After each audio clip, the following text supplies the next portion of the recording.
Vlog ready गर्न जाँदैछु। आज हामीहरू आएका छौँ कायमामा। कायमामा म र मेरो हस्बेन्ड आएका छौँ। कायमामा चाहिँ अस्ट्रेलियामा रहेको। यसरी चाहिँ हो नि, कस्तो उल्टो हो यार।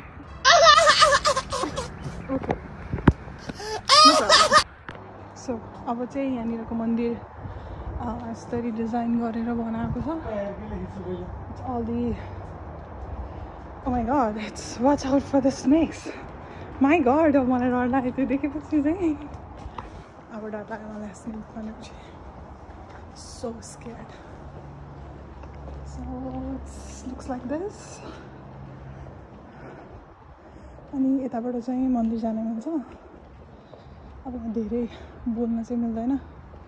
So I'm just whispering in the camera. So यही हो, पछाडिबाट हेर्दाखेरि चाहिँ यस्तो देखिन्छ। यस्तो देखिन्छ।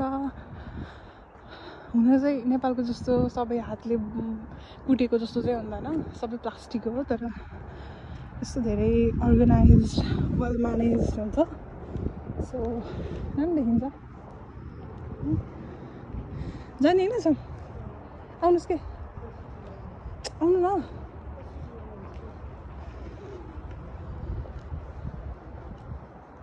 So it looks like this.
बनाएको रहेछ।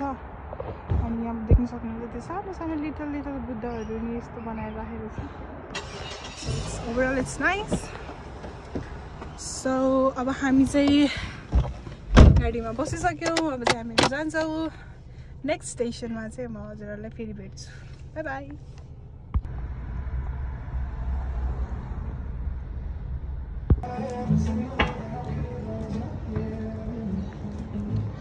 Like me better, I'm will.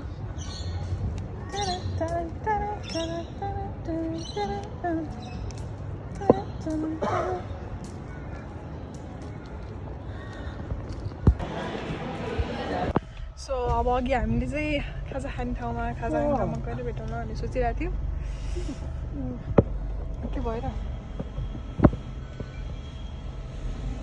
तर अनफर्चुनेटली हामीले खाजा खाने ठाउँमै भेटाएनौँ। त्यही भएर हामी KFC खाँदैछौँ। KFC खाँदै जाने, किनभने अलरेडी सनसेट भइसक्यो। रात पनि थाल्छ। कति भयो यहाँ 5 बजी राख्नुपर्छ। सो त्यही हो, अब KFC खाँदै जान्छौँ। आई थिङ्क क्याम्पसमा पुगिसकेपछि चाहिँ मासु लिएर जान्छौँ अनि मेबी खान्छौँ होला।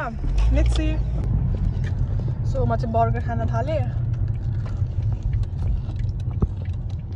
मिठो छ KFC को बर्गर, नाइस। अब हामीहरू चाहिँ यहाँबाट निस्किँदैछौँ।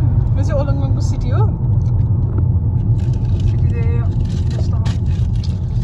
सिटीमा आयौँ, KFC लियौँ। KFC खाँदै फर्किँदैछौँ।